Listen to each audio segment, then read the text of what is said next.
অনেক সময় মসিহ ইসলাম বলেছেন যে তার আগমনের উদ্দেশ্য হলো ইসলামের প্রকৃত শিক্ষাকে পুনর্বহাল করা আর পৃথিবীর মানুষকে মহানবীর প্রকৃত আদর্শ অনুসরণ করানো। এছাড়াও তিনি বলেছেন যে আল্লাহ তাআলা আমাকে পাঠিয়েছেন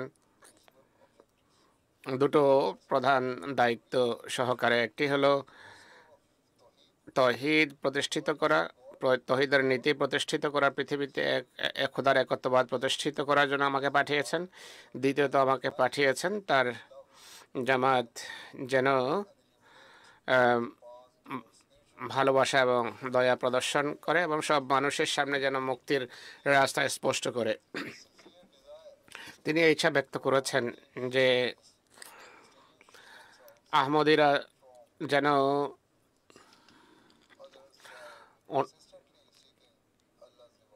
আল্লাহর পুরস্কার এবং আল্লাহর সন্তুষ্টি অর্জন করে খোদার নির্দেশাবলীর মাধ্যমে। এই ক্ষেত্রে তারা যেন স্বতন্ত্র হয়। হযরত মসিহ মাউদ আলাইহিস সালাম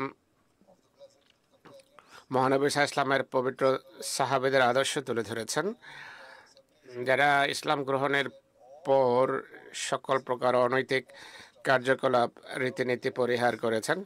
তারা এই ক্ষেত্রে কোনো দ্বিধা করেননি, এক মুহূর্ত দ্বিধা করেনি। তারা তাদের মাঝে একটা জাগ্রত চেতনা ছিল, যে কারণে বা যার কল্যাণে তারা দয়া, অনুগ্রহ এবং মেহেরবানির মূর্ত প্রতীক হয়ে গেছেন।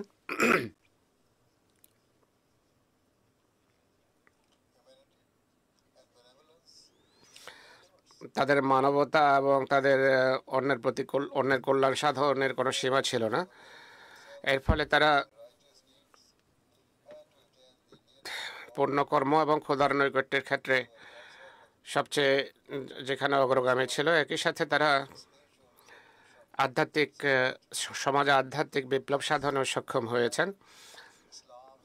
এইভাবে কালের প্রবাহে ইসলামী শিক্ষা সর্বত্র ছড়িয়ে পড়ে। তাই ওয়াকফ হিসেবে আপনাদের পড়ালেখা, শিক্ষা দীক্ষা বা জ্ঞানের লেভেল যাই হোক না কেন, নিজেদের প্রকৃত যে গুরুত্ব আছে এবং মর্যাদা আছে সেটিকে সামান্য মনে করবেন না। আপনারা যদি সবচেয়ে উন্নত নৈতিক গুণাবলীর প্রদর্শন করেন ঘরে, তাহলে এটি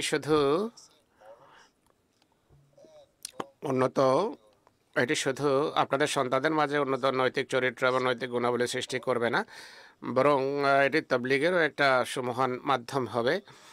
আপনাদের উন্নত চরিত্র, আপনাদের সততা, আপনাদের নিষ্ঠা, আপনাদের লজ্জাশীলতা, সততা পৃথিবীতে একটি চুম্বক হিসাবে কাজ করবে, যা মানুষের হৃদয় ও অন্তরকে আপনার প্রতি আকৃষ্ট করবে।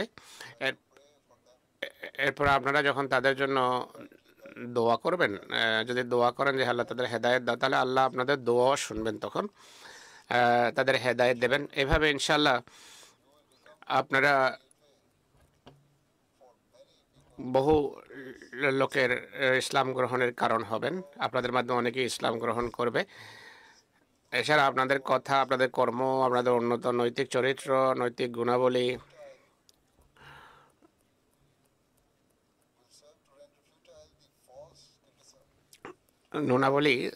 যারা ইসলামকে গতানুগতিকভাবে সমালোচনা করে ইসলামের, তাদের সেই সমালোচনাও ব্যর্থ হবে, সমালোচনাও অর্থহীন প্রমাণিত হবে।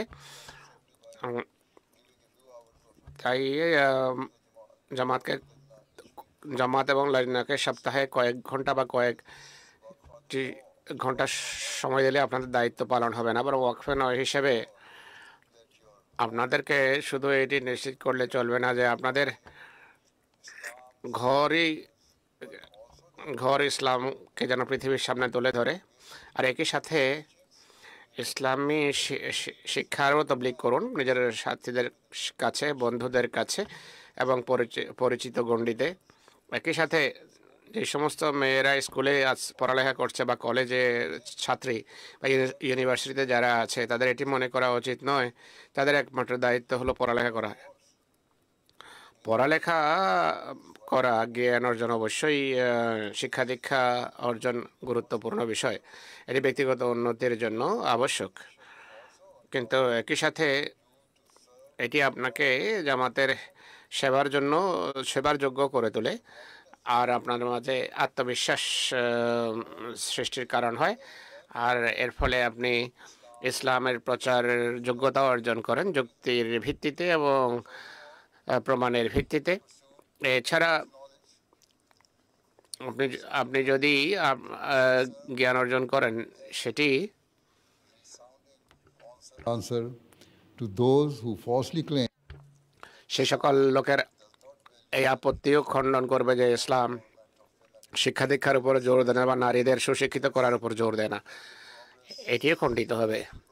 তাই আপনারা স্কুল কলেজ বা বিশ্ববিদ্যালয়ের পড়ালেখার মাধ্যমে যদি নিজেদের সজ্জিত করেন, সেক্ষেত্রে এটি মনে করবেন না যে আপনাদের পড়ালেখা কেবল চাকরির উদ্দেশ্যে বা পয়সা কামানোর উদ্দেশ্যে, পয়সা আয় উপার্জনের উদ্দেশ্যে। এটি উদ্দেশ্য নয়, বরং আমাদের ছাত্রীদের উচিত শিক্ষাকে একটা সুযোগ মনে করা উচিত ইসলাম প্রচারের, ইসলামের সুন্দর শিক্ষা প্রচারের একটা প্ল্যাটফর্ম মনে করা উচিত পড়ালেখা এবং শিক্ষা দীক্ষা। আর এটি হবে তাদের উন্নত চরিত্র প্রদর্শনের মাধ্যমে, উন্নত নৈতিক মূল্যবোধের মাধ্যমে।